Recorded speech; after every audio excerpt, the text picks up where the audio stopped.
نیند۔ سیدنا صدیق اکبر فرماتے ہیں والذی نفسی بیدہ لا یذیقک اللہ الموتتین ابدا، حضور ایک موت تو وہ ہے من کان یعبد محمدا فإن محمدا قد مات ومن کان یعبد اللہ فإن اللہ حی لا یموت۔ مماتی اتنی بات پڑھتا ہے، اس کا نام آدھا خطبہ ہے، اس کا نام اور جی ابو بکر صدیق کہتے ہیں حضور پہ موت آ گئی، یہ نہیں مانتے۔ میں نے کہا نہیں، ہم بھی مانتے ہیں موت آ گئی، صدیق بھی مانتے ہیں موت آ گئی، لیکن صدیق ایک بات اور بھی فرماتے ہیں والذی لا یذیقک اللہ الموتتین ابدا، اللہ کے نبی یہ موت میں آپ کی مانتا ہوں جو آ گئی ہے، اگلی موت میں نہیں مانتا۔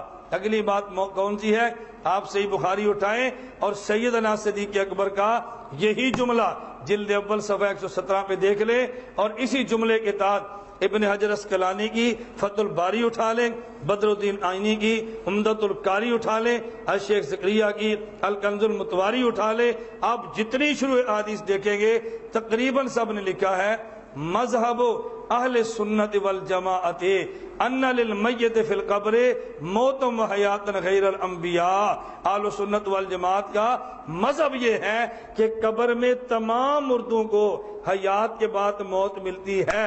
جب یہ قبر میں گیا تو مردہ تھا، اعادہ روح ہوئی، روح کو لٹا دیا، اب زندہ ہے، سوال و جواب کے بعد اس کو سلا دیا، اب یہ موت ہے۔ تو قبر میں ہر میت کو پہلے زندگی ملتی ہے اور زندگی کے بعد اس کو موت ملتی ہے، جو بصورت نوم ہے غیر الانبیاء۔ انبیاء کے بعد قبر میں سوال و جواب بھی نہیں، سوال و جواب کے بعد نیند بھی نہیں۔ انبیاء کے بارے میں فرمایا فَإِنَّهُ يَسْتَمِرُّ حَيَّا، جب نبی کی حیات آ جاتی ہے لا يَتَعَقَّبُهُ مَوْتًا بل يَسْتَمِرُّ حَيَّا۔ آپ اسی جگہ پہ صحیح بخاری کا حاشیہ اٹھا کے دیکھیں جو شیخ محدث احمد علی سہارنپوری نے لکھا ہے، فرمایا انبیاء کے بارے میں یہ امتی کے معاملے مسئلہ ہے، روح کو لٹایا، سوال و جواب کیے، اس کے بعد سلا دیا، جس کا نام موت ہے۔ نبی سے سوال و جواب بھی نہیں، اور پھر قبر میں حیات کے بعد لا یتقبہ موتن، نبی کی موت بھی نہیں، بل یستمر حیا، بلکہ ان کو دائماً۔ بہت اچھا، یہ جو کہتے ہیں نا بہت سارے محدثین، یہ بہت بڑا جھوٹ ہے۔ بہت سارے محدثین، یہ جو للڑ پارٹی ہے، ان بیچاروں کے پاس یہ دلیل کے اعتبار سے بالکل یتیم پارٹی، جدی پشتی یتیم، ان کے پاس دلیل نام کی کوئی چیز نہیں، دھوکہ، فراڈ، بس یہ ہے۔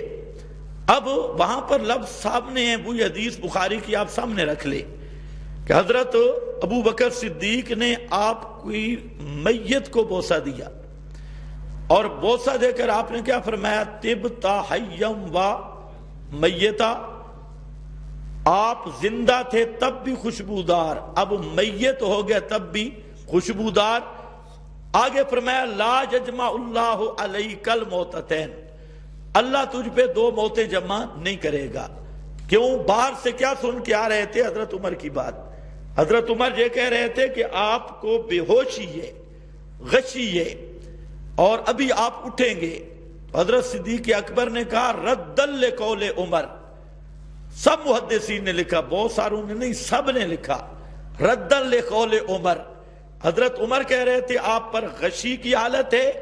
جب صدیق اندر گئے دیکھا کہ آپ پر موت آ چکی ہے، فرمایا اللہ نے جو موت لکھی تھی فقد متہا، وہ آپ پر موت آ گئی۔ تو اب حضرت صدیق حضرت عمر کی اس بات کی تردید کر رہے ہیں کہ اگر حضرت عمر والی بات ہو کہ یہ غشی والی موت ہو تو اس کا مطلب ہے آپ پھر اٹھیں گے؟ نہیں، جو موت لکھی تھی وہ آ گئی، اب قیامت تک دوبارہ نہ روح جسم میں آئے گی، نہ دوبارہ پھر موت کا کوئی سوال ہے۔ یہ تو سب مسئلہ ہے۔ فتح الباری اٹھا، عمدۃ القاری، ارشاد الساری، حتیٰ کہ للڑوں کا مولوی سلیم اللہ خان، اس نے کشف الباری میں بھی یہ لکھا ہے، وہ جو کیل کال ہوتی ہے اس سے عقیدہ ثابت نہیں ہوتا۔ داؤدی جیسے مجہول کسی بزرگ کی بات کوئی نقل مکھی پہ مکھی مارتا رہے، اس سے عقیدہ ثابت نہیں ہوتا۔ تو یہاں پر لا یجمع اللہ علیک الموتتین کا یہی معنی ہے، وہاں بخاری کی حاشیے پہ بھی لکھا ہے ردًا لقول عمر، کہ حضرت عمر کہہ رہے تھے آپ پر غشی کی حالت ہے، ابھی آپ اٹھیں گے۔ یہ مجھے دو، ابھی ہوگا آگے. ابھی آپ اٹھیں گے اور منافقین کے ہاتھ پاؤں کاٹیں گے. تو ابو بکر صدیق رضی اللہ تعالیٰ عنہ نے فرمایا کہ جو موت اللہ نے لکھی تھی وہ آ گئی. یہ بات نہیں کہ ابھی غشی ہے اور پھر حقیقی موت بعد میں آئے. یہ غشی والی موت اور حقیقی موت اس کے بعد پھر آئے، ایسی بات نہیں ہے. کیونکہ اللہ رب العزت کے ہاں موت عرفی ایک ہے، موت عرفی دو نہیں ہے. عرفی موت صرف ایک ہی ہے. کہتے ہیں پھر روح لوٹا دی گئی.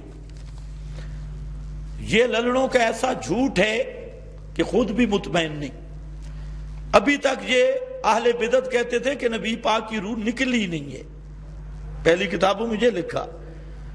پھر اب کہتے ہیں کہ روح آپ کے وجود اقدس میں ہے. لیکن جب یہ کہتے رہے 10 سال ہم نے ان کو صحیح رگڑا دیا. اب ان کا نیا عقیدہ ہے سامنے. اب یہ کہتے ہیں کہ روح جسم میں تو نہیں، رفیق اعلیٰ میں، اور تھوڑا سا تعلق ہوتا ہے. یہ جدید عقیدہ اللہ جانے اس پر کتنے قائم رہتے ہیں. پہلے کہتے تھے روح نکلی نہیں، پھر کہتے ایک دفعہ نکلی پھر واپس ہو گئی. اب اس عقیدے سے بھی گئے. اب کہتے ہیں نہیں واپس بھی نہیں ہوئی، ایک تھوڑا سا تعلق ہے. تو ہم کہتے ہیں اس تعلق کی کوئی نص، کوئی آیت یا حدیث جس میں روح کا جسم کے ساتھ مرنے کے بعد تعلق ہے، وہ تعلق منسوس ہے یا غیر منسوس اللہ جانے. اس عقیدے، ان کے عقیدے ہر سال بدلتے ہیں. نئے پاکستان کی طرح جو ٹرن ہوتا ہے ان کے عقائد میں بھی، اور ہر مولوی کا الگ عقیدہ ہے.